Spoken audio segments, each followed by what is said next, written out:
Standard 12 physics chapter 6 આજે આપણે એક નવો ટૉપિક જોઈશું કુમરી પ્રવાહ।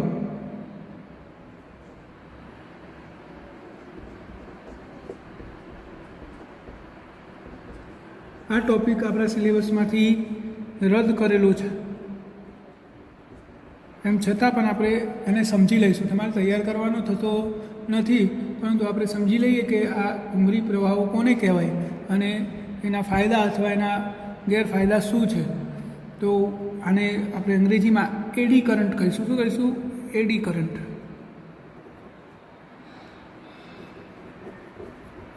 એડી પ્રવાહો। એડી પ્રવાહ શું છે આપણે સમજીએ તો જ્યારે કોઈ વાહક હોય, એક વાહક છે,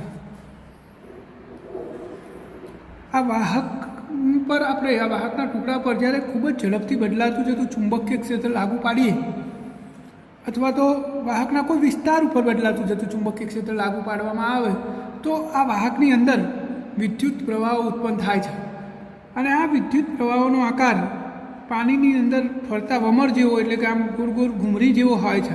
એટલા માટે આવા પ્રવાહોને એડી પ્રવાહો નામ આપવામાં આવે છે। આની શોધ ફુકો નામના વૈજ્ઞાનિકે કરેલી। કોને કરી હતી? ફુકો નામના વૈજ્ઞાનિકે। શું શોધ કરી? અને કે કોઈ વાહક પર ખૂબ જ ઝડપથી બદલાતું જતું ચુંબકીય ક્ષેત્ર લાગુ પાડવામાં આવે તો વાહકની અંદર બંધ ગારામાં વિદ્યુત પ્રવાહો, બંધ માર્ગી વિદ્યુત પ્રવાહો ઉદ્ભવે છે। આ બંધ માર્ગી વિદ્યુત પ્રવાહોનો આકાર પાણીની અંદર વમર જેવો હોય છે, એટલા માટે આને એડી પ્રવાહો નામ આપવામાં આવ્યું। આ એડી પ્રવાહોને આપણે સમજવા માટે એક ઉદાહરણ સમજીએ। માન લો કે એક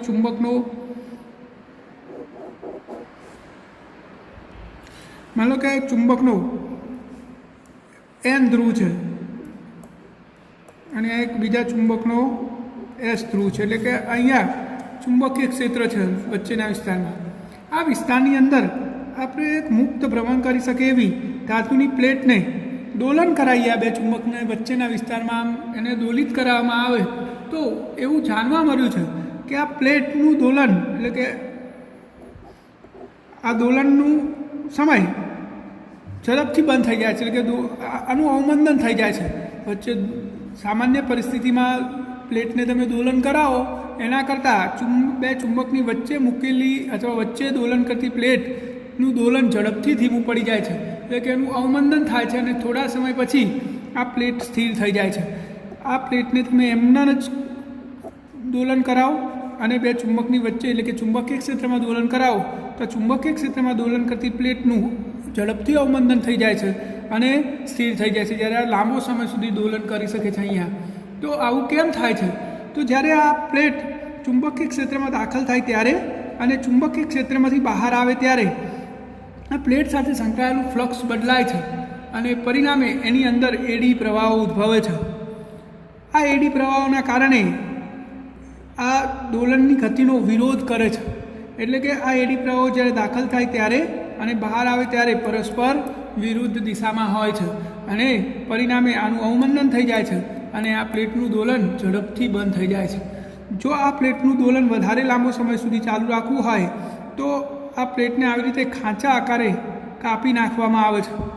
પરિણામ શું થાય કે હવે આ પ્લેટમાં ઉદ્ભવતા એડી પ્રવાહો, એટલે કે ઇલેક્ટ્રોન્સને ગતિ કરવા માટે અસરકારક ક્ષેત્ર પર ઘટે છે અને અસરકારક ક્ષેત્ર પર ઘટવાથી એડી પ્રવાહની અસર ઓછી કરી શકાય છે અને એડી પ્રવાહની અસર ઓછી થાય તો અવમંદન પણ ઘટાડી શકાય છે અને લાંબો સમય સુધી એ આ વિસ્તારમાં ગતિ કરી શકે છે, એટલે કે આપણે એનું અવમંદન ઘટાડી શકીએ છીએ। અને આ અવમંદન, એટલે કે અહીંયા ઉદ્ભવતા વિદ્યુત પ્રવાહોની ચાકમાત્રા એ પ્લેટના ક્ષેત્રફળ પર આધારિત હોય છે। તો આ એડી પ્રવાહના કારણે શું થાય છે? આની ગતિ અવરોધાય છે। આ સિવાય આપણે બીજા ઘણા ઉદાહરણો સમજી શકીએ કે આપણા ટ્રાન્સફોર્મર અથવા ઇલેક્ટ્રિક મોટરની અંદર જે આપણી કોઇલ હોય એને કોઈ કોર ઉપર ચુંબકીય ક્ષેત્રમાં વધારો કરવા માટે કોઈ ઘર માર્ગ ઉપર એને વીંટાળવામાં આવે છે। આપણે આગળ જોયું કે સોલેનોઇડની અંદર અથવા ગૂંચળાની અંદર કોઈ પદાર્થ મૂકવામાં આવે તો ચુંબકીય ક્ષેત્ર વધીને B0 + BM જેટલું થઈ જાય છે।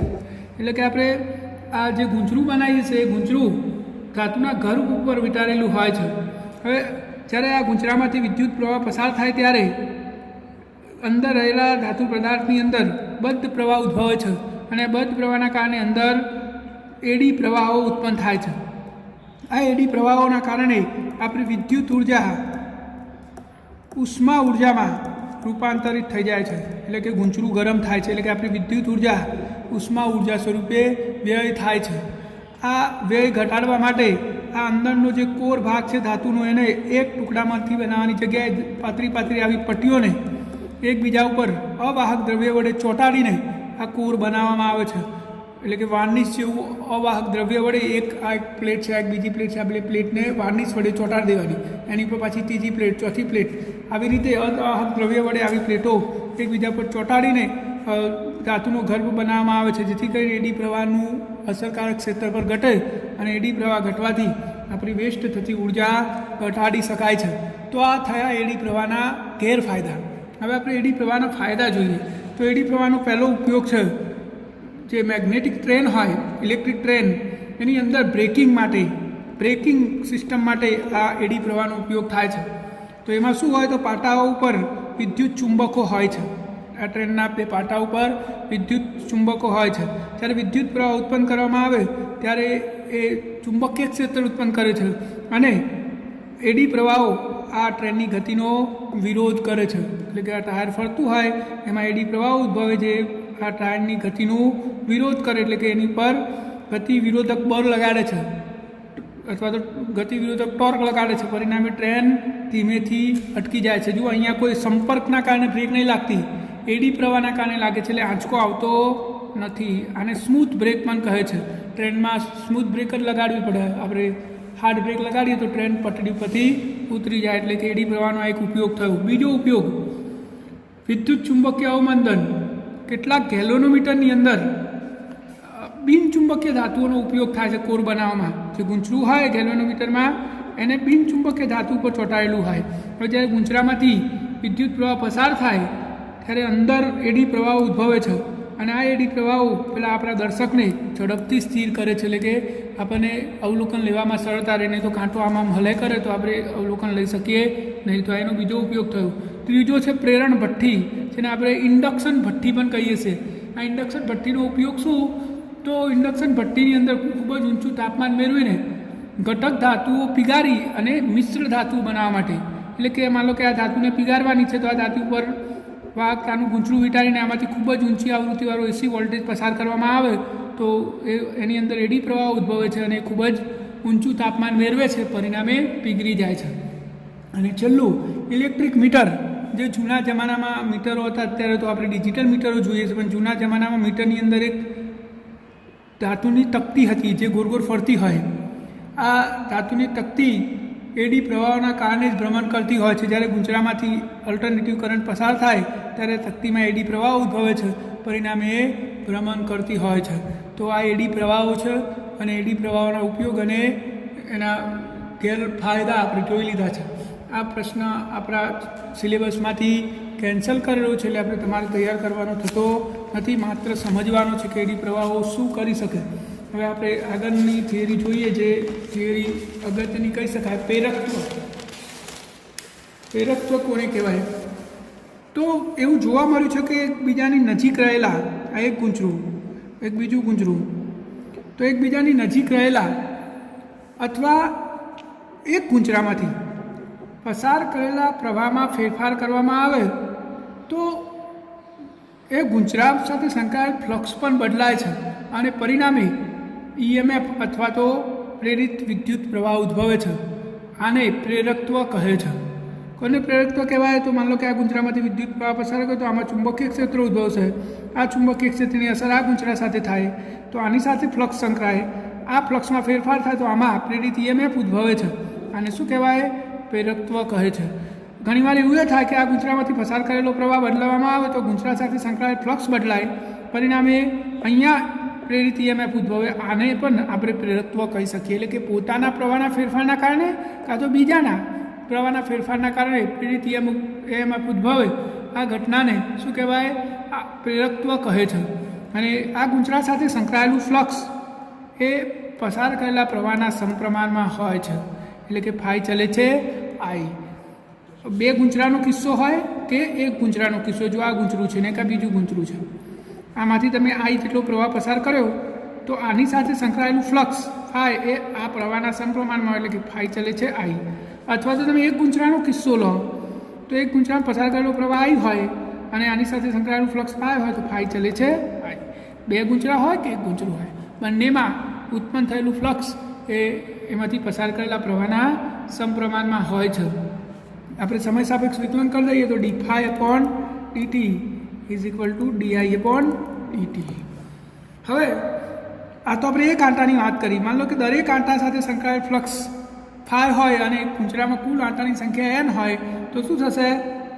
n ફાઈ ચલે છે આઈ, n ફાઈ ચલે છે આઈ, અને તમે આનું વિકલન કરો તો n dφ/dt = di/ ચલે છે di/dt. તો કોઈપણ ગૂંચળા સાથે સંકળાયેલ ફ્લક્સ એમાંથી પસાર કરેલા પ્રવાહના સમપ્રમાણમાં હોય છે. અને અહીંયા જે આપણે અચળાંક મૂકીએ આને દૂર કરવા માટે જે અચળાંક આવશે આપણો એ અચળાંકને પ્રેરકત્વ કહે છે. પ્રેરકત્વ એ એની ડાયલેક્ટ્રિક પરમિટિવિટી ડાયલેક્ટ્રિક અચળાંક પર આધારિત છે. કોની પર આધારિત છે? ડાયલેક્ટ્રિક અચળાંક એ ગૂંચળાનો આકાર અને એની સાપેક્ષ ગોઠવણી પર આધાર રાખે છે. જે પ્રેરકત્વ છે, પ્રેરકત્વ એટલે શું? આ અચળાંક દૂર કરીને આપણે જે અચળાંક મૂકીશું એને પ્રેરકત્વ કહેવાય. અને પ્રેરકત્વ એ આકાર, આંટાની સંખ્યા, એની સાપેક્ષ ગોઠવણી અને ડાયલેક્ટ્રિક અચળાંક પર આધારિત છે. અને આ પ્રેરકત્વ અદિશ રાશિ છે. કેવી રાશિ છે? અદિશ, જેનો એકમ છે હેનરી. હેનરી નામના વૈજ્ઞાનિકની યાદમાં હેનરી. અને એનું પારિમાણિક સૂત્ર થશે m1 l2 t-2 a-2. તો આ પ્રેરકત્વ છે. હવે આપણે પ્રેરકત્વના બે પ્રકાર જોઈશું. એક છે આત્મપ્રેરકત્વ અને બીજું છે અન્યોન્ય પ્રેરકત્વ. જો અન્યોન્ય પ્રેરકત્વ કોને કહેવાય? કે તમે આ ગૂંચળામાં પ્રવાહ પસાર કરો અને આનું ચુંબકીય ક્ષેત્ર બીજા ગૂંચળા સાથે સંકળાય. હવે આમાં ફ્લક્સ બદલાય તો આમાંય બદલાય, પરિણામે આમાં EMF ઉદ્ભવે. તો બીજા ગૂંચળાના કારણે આ ગૂંચળામાં ઉદ્ભવેલા પ્રેરકત્વને શું કહેવાય? અન્યોન્ય પ્રેરકત્વ. અને માન લો કે આપણે આ એક જ ગૂંચળું ધ્યાનમાં લઈએ, આમાંથી પ્રવાહ પસાર કરીએ અને આ પસાર કરેલા પ્રવાહને બદલીએ તો અહીંયા ફ્લક્સ બદલાય, પરિણામે પ્રેરિત EMF ઉદ્ભવે. આ ઘટનાને આત્મપ્રેરકત્વ કહેવાય, એટલે કે પોતાના જ કારણે.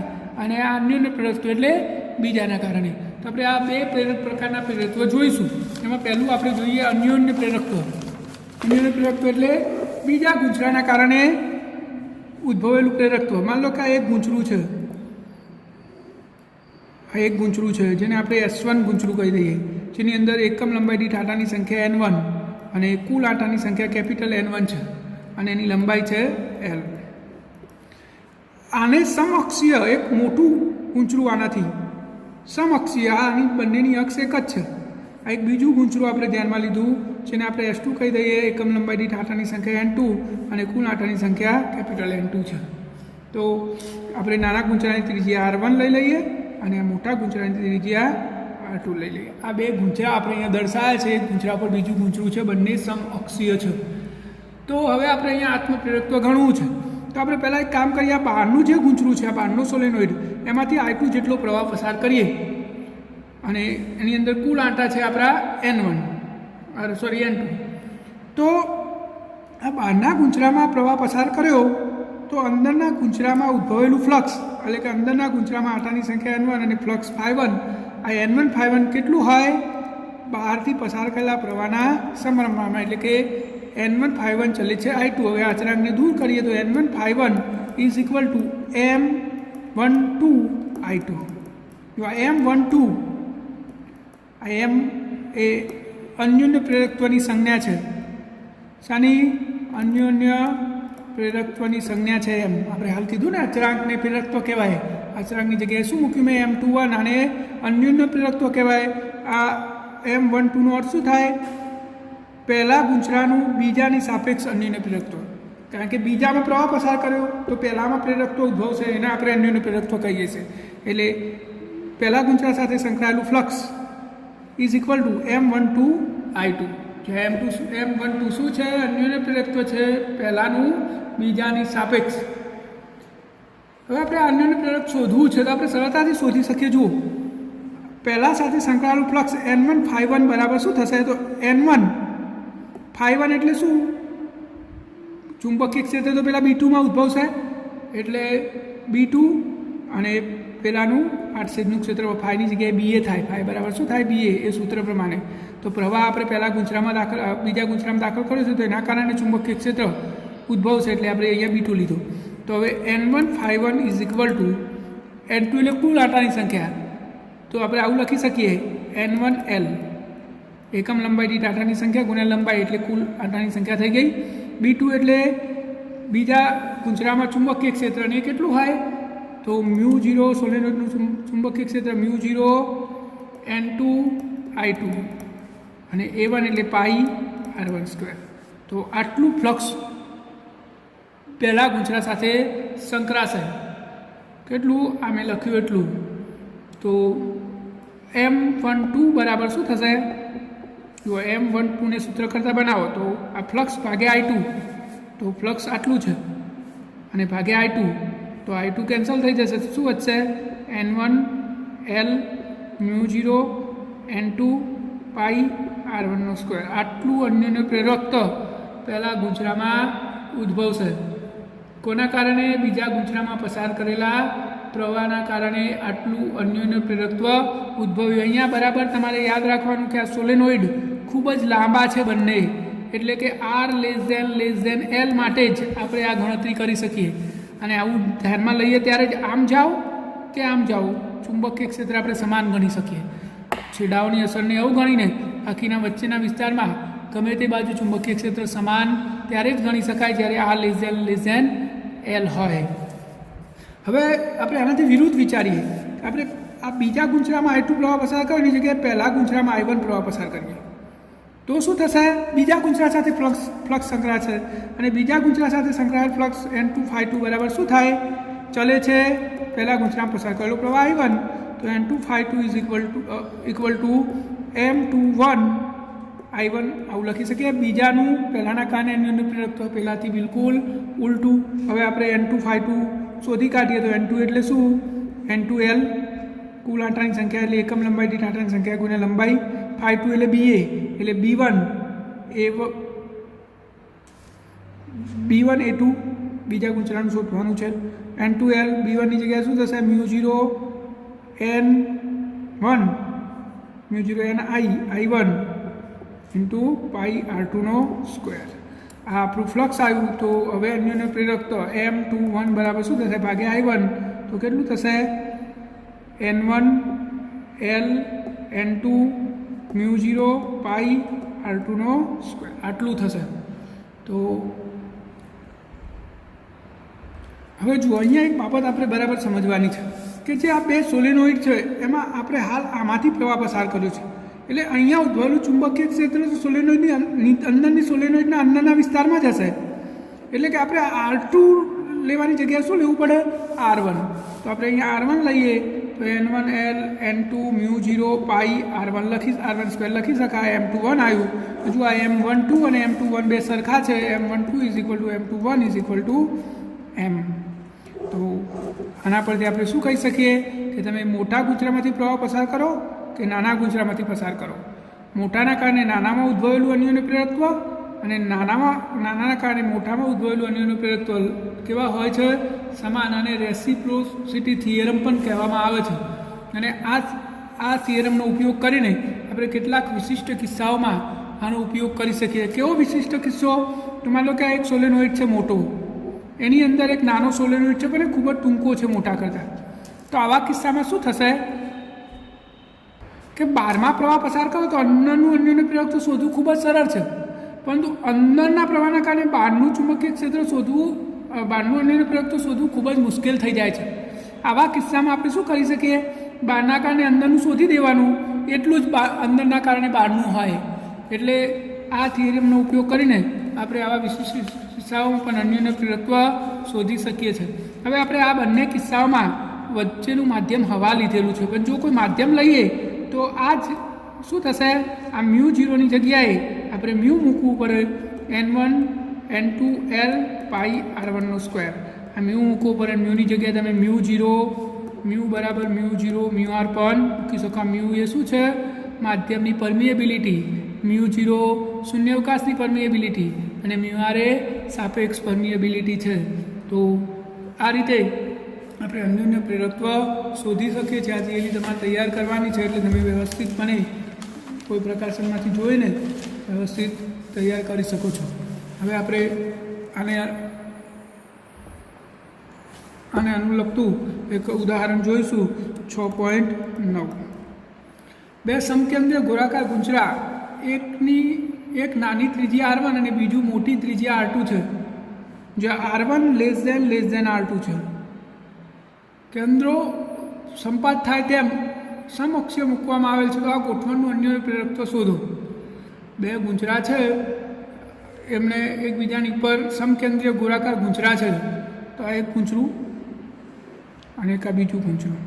આની ત્રિજ્યા R1 છે અને આની R2 છે. તો આપણે આ તંત્રનું અન્યોન્ય પ્રેરકત્વ શોધવાનું છે.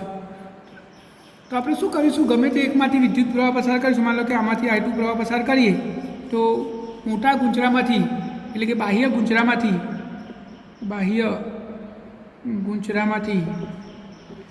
I2 જેટલો પ્રવાહ પસાર કરતા આમાંથી I2 જેટલો પ્રવાહ પસાર કરીએ તો તેના કારણે કેન્દ્ર આગળ ચુંબકીય ક્ષેત્ર, આના કેન્દ્ર આગળ ચુંબકીય ક્ષેત્ર કેટલું થાય? તો B2 = μ0 I2 ભાગ્યા 2R.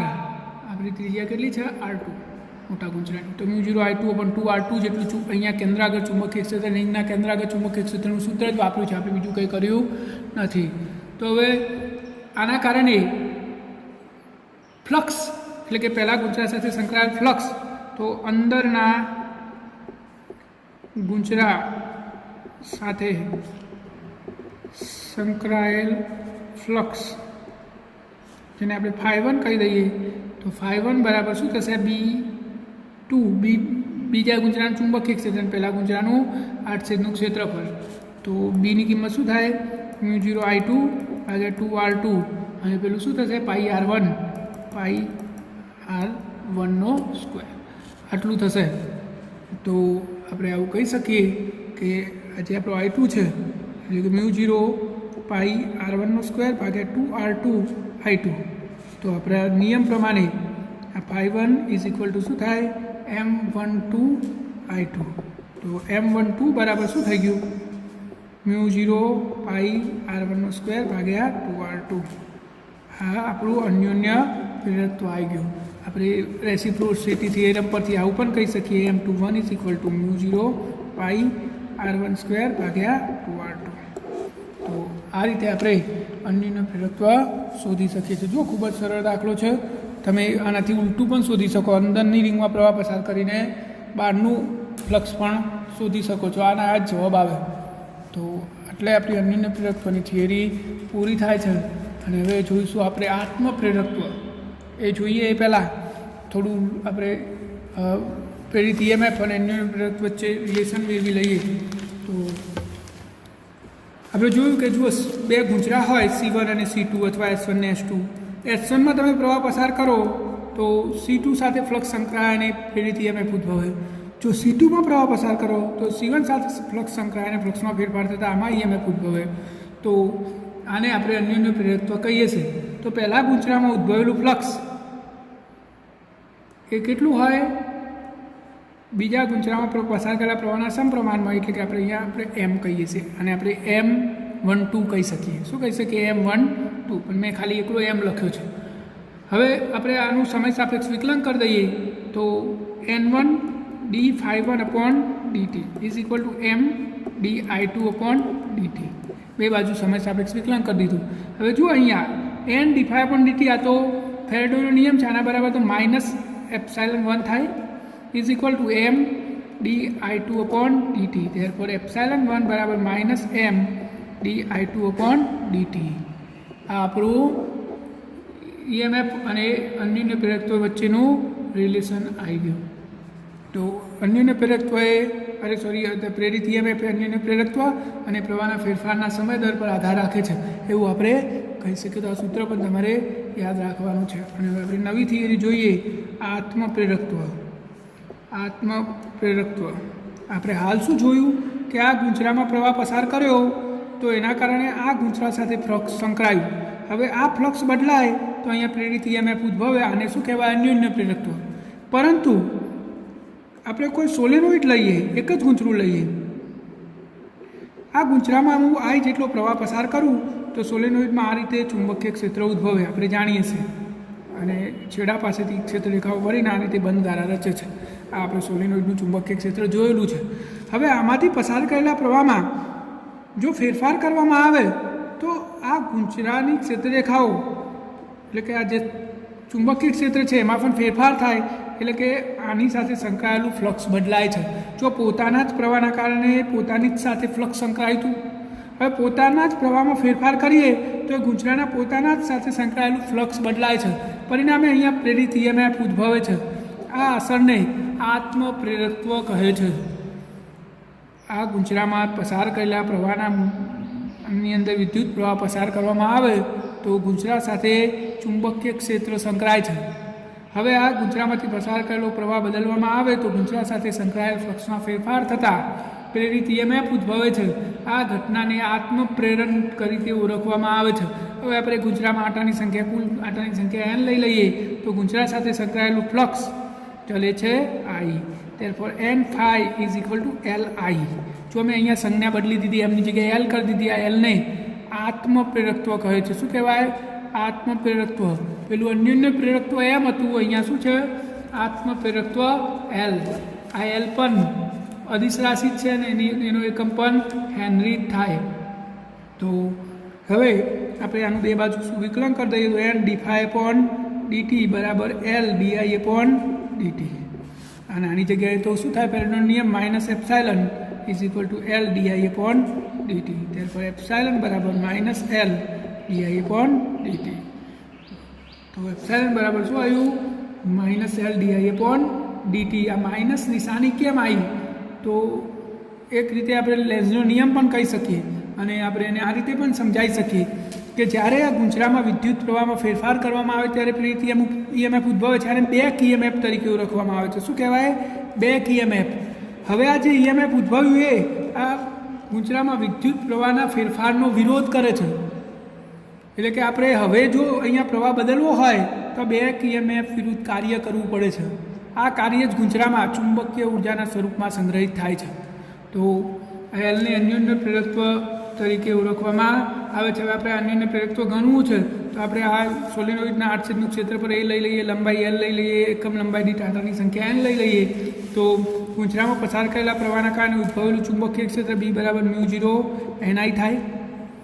આ ચુંબકીય ક્ષેત્રના કારણે સંકળાયેલું ફ્લક્સ n phi બરાબર શું થશે? nની જગ્યાએ એકમ લંબાઈ દીઠ આંટાની સંખ્યા ગુણ્યા કુલ લંબાઈ, phiની જગ્યાએ bની જગ્યાએ μ0 ni અને એની જગ્યાએ આપણે એ જ રાખીએ તો આટલું ફ્લક્સ સંકળાશે.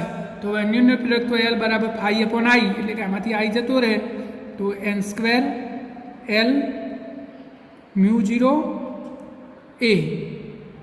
therefore μ0 n² al. આટલું અન્યોન્ય પ્રેરકત્વ હશે સોલેનોઇડનું. તો આ સૂત્ર તમારે બરાબર યાદ રાખવાનું. સોલેનોઇડના અન્યોન્ય પ્રેરકત્વનું સૂત્ર શું થાય? μ0 n² al જેટલું થાય. જો આ સોલેનોઇડની અંદર કોઈ દ્રવ્ય ભરેલું હોય તો આપણે μ0ની જગ્યાએ મૂકવો પડે, μ n² a l. અને મ્યુની જગ્યાએ તમે બીજું શું મૂકી શકો? μ0 μr પણ મૂકી શકો. તો n² al. તો તમારે અતિ લાંબા સોલેનોઇડ માટે પૂછે તો આ L ના આવે, μ0 n² a. અને L લંબાઈના સોલેનોઇડનું કહે તો μ0 n² a L જેટલું આત્મપ્રેરકત્વ સોલેનોઇડ સાથે સંકળાયેલું હોય છે. હવે આપણે હાલ જ જોયું કે જ્યારે આમાં પ્રવાહ પસાર કરીએ ત્યારે ફ્લક્સ સંકળાય, પ્રવાહમાં ફેરફાર કરીએ ત્યારે EMF ઉદ્ભવે. આ EMFને બેક EMF કહેવામાં આવે છે. એટલે કે હવે જો તમારે આ વિદ્યુત પ્રવાહમાં ફેરફાર કરવો હોય તો બેક EMF વિરુદ્ધ કાર્ય કરવું પડે છે અને આ કાર્ય જ ગૂંચરાની અંદર ચુંબકીય ઉર્જાના સ્વરૂપમાં સંગ્રહિત થાય છે. ગૂંચરામાં વિદ્યુત પ્રવાહ બદલવામાં આવે આઈ તો આ ગુંચરા સાથે સંકળાયેલું ફ્લક્સ બદલાય છે અને પ્રેરિત ઈએમએફ ઉદ્ભવે છે. આ ઈએમએફને કયું ઈએમએફ કહેવાય? Back EMF. હવે જો ગુંચરામાં ફેરફાર કરવો હોય પ્રવાહમાં તો આ બેક ઈએમએફ વિરુદ્ધ કાર્ય કરવું પડે છે. આ જડત્વ જેવું જ કામકાજ છે. આપણા મિકેનિક્સમાં જડત્વનું કામ જે દર કરે છે એવું અહીંયા જડત્વનું કામ બેક ઈએમએફ કરે છે. એટલે કે આપણે બેક ઈએમએફ વિરુદ્ધ કાર્ય કરવું પડે અને આપણે જે કાર્ય કરીશું એ આ ગુંચરાને ઉર્જાના સ્વરૂપમાં મળે છે. જે ઉર્જાને ચુંબકીય ઉર્જા કહે છે. તો આપણે હવે આ ચુંબકીય ઉર્જા શોધવી હોય તો જો ગુંચરામાં ઉદ્ભવતો પાવર એપ્સાઇલન આઈ થાય આપણા ત્રીજા ચેપ્ટરના સૂત્ર પ્રમાણે. પાવર એટલે કાર્ય કરવાનો સમય દર એટલે કે d⍵/dt is equal to epsilon I. હવે આપણે હાલ જ જોયું કે આપણે એપ્સાઇલનનું મૂલ્ય લઈએ તો એપ્સાઇલન બરાબર શું થાય? L di/dt અને આઈ તો બાકી જ. તો dt કેન્સલ તો d⍵ બરાબર શું થશે? L i di. બે બાજુ સંકલન લઈ લે કુલ કાર્ય શોધવા માટે. તો L અચર સંકલનમાં i dt એરફોર આ વિકલન સંકલન કેન્સલ તો ઓમેગા બરાબર L i²/2. તો સોરી આ di છે dt નહીં. તો i²/2 તો 1/2 Li². આટલું કાર્ય આપણે વિદ્યુત પ્રવાહમાં ફેરફાર કરવા માટે કરવું પડે છે. કોની વિરુદ્ધ? બેક ઈએમએફની વિરુદ્ધ. હવે આ બેક ઈએમએફની વિરુદ્ધ કરેલું કાર્ય ગુંચરાને ઉર્જાના સ્વરૂપમાં મળે છે જેને ગુંચરાની ચુંબકીય ઉર્જા કહે છે. તો ચુંબકીય ઉર્જા UB બરાબર શું થશે? 1/2 Li². તો આ સૂત્ર પણ તમારે યાદ રાખવાનું છે. ગુંચરા સાથે સંકળાયેલ ચુંબકીય ઉર્જા કેટલી થાય? 1/2 Li². આ સિવાય આપણે એક બીજું વસ્તુ પણ સમજી શકીએ કે બે ગુંચરા હોય. આ એક ગુંચરું છે અને એક આ મોટું ગુંચરું છે. તો આમાં ઉદ્ભવેલું ફ્લક્સ સંકળાયેલું ફ્લક્સ અને પ્રેરિત ઈએમએફ કેવી રીતે આપણે ગણી શકીએ? તો આપણે આમાં પ્રવાહ પસાર કરીએ I1 તો શું થશે? N1∅1 ઇઝ ઇક્વલ ટુ પોતાના પ્રવાહના કારણે ઉદ્ભવેલા ઈએમએફને તો આપણે આત્મપ્રેરકત્વ કહીએ છીએ. એટલે કે L પહેલાંના જ કારણે અને I1 પ્લસ અન્યની પ્રેરકત્વ પણ સંકળાશે બીજા સાથે એટલે કે M21 I2. આપણે બે ગુંચરામાં પ્રવાહ પસાર કર્યો આમાં I1 અને આમાં I2. હવે આપણે પહેલાં ગુંચરા સાથે સંકળાયેલ ફ્લક્સ ગણી રહ્યા છે. સમજો બરાબર. બે ગુંચરા છે એમાં આમાં I1 પ્રવાહ પસાર કર્યો આમાં I2. હવે આપણે કરીએ છીએ શું? અંદરના ગુંચરા સાથે સંકળાયેલું ફ્લક્સ શોધવું છે. તો એની સાથે સંકળાયેલું ફ્લક્સ એટલે N1∅1. હવે એની સાથે ફ્લક્સ કોની કારણે સંકળાશે? તો એના પોતાના પ્રવાહના કારણે એટલે કે આત્મપ્રેરકત્વ પહેલાંના જ કારણે પોતાના પ્રવાહના કારણે પ્લસ પહેલાંનું અન્યને પ્રેરકત્વ બીજાના કારણે. તો M12 I2 થઈ ગયું. હવે એટલે કે કહેવાનો અર્થ કે આ ફ્લક્સ એ બંને પ્રવાહોના સ્વતંત્ર ફ્લક્સના સરવાળા જેટલું થયું. હવે આપણે ફેરેડેના નિયમનો ઉપયોગ કરીએ તો એપ્સાઇલન બરાબર હાલ જ સૂત્ર મેળવ્યું હતું -L11 di1/dt અને અહીંયા શું થશે? -M12 di2/dt. આટલું થાય. તો આ રીતે પણ આપણે સમજી શકીએ છીએ કે બંને ગુંચરાઓનો ફાળો સ્વતંત્ર રીતે એકબીજામાં ઉમેરાય છે. તો આ આપણું આત્મપ્રેરકત્વ છે. અને હવે આપણે લાસ્ટ ઉદાહરણ જોઈ લઈએ. ઉદાહરણ નંબર 100.10. બી જેટલું ચુંબકીય ક્ષેત્ર અને એ જેટલું આ ક્ષેત્રનું ક્ષેત્રફળ L લંબાઈના પદમાં સોલેનોઇડમાં સંગ્રહિત ઉર્જાનું સૂત્ર મેળવું. જો સોલેનોઇડમાં સંગ્રહિત ઉર્જા એટલે ચુંબકીય ઉર્જા. સોલેનોઇડમાં સંગ્રહિત ચુંબકીય ઉર્જાનું સૂત્ર મેળવવાનું છે આપણે. ચુંબકીય ઉર્જા આપણે હાલ જ સૂત્ર મેળવ્યું UB બરાબર 1/2 Li². હવે સોલેનોઇડમાં L બરાબર શું આપણે હાલ સૂત્ર મેળવ્યું હતું? શું હતું? μ0n² A × L. એટલું આપણું સૂત્ર હતું. તો Lની કિંમત આ રહીએ અને સોલેનોઇડના ચુંબકીય ક્ષેત્રનું સૂત્ર શું? μ0n I. તો I બરાબર શું થશે? B/μ0n. તો Iની કિંમત અને Lની કિંમત બંને આપણે ચુંબકીય ક્ષેત્રના સૂત્રમાં મૂકી દઈએ તો 1/2 Lની કિંમત શું થાય? μ0n² A × L અને Iની કિંમત B²/μ0² n². જો n² કેન્સલ થઈ જશે, μ0 એક વખત કેન્સલ, તો ઉપર શું વધ્યું b² al, નીચે શું વધ્યું 2μ0, આટલું વધ્યું. આટલી ચુંબકીય ઉર્જા ગુંચરા સાથે સંકળાય છે.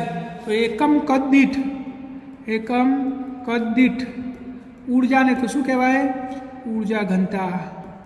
તો ચુંબકીય ઉર્જા ઘનતા એને આપણે ρ b કહી દઈએ, ઇઝ ઇક્વલ ટુ કુલ ઉર્જા ભાગ્યા કદ. કુલ ઉર્જા કેટલી છે? b² al ભાગ્યા 2μ0 અને કદ એટલે a ઇન્ટુ l.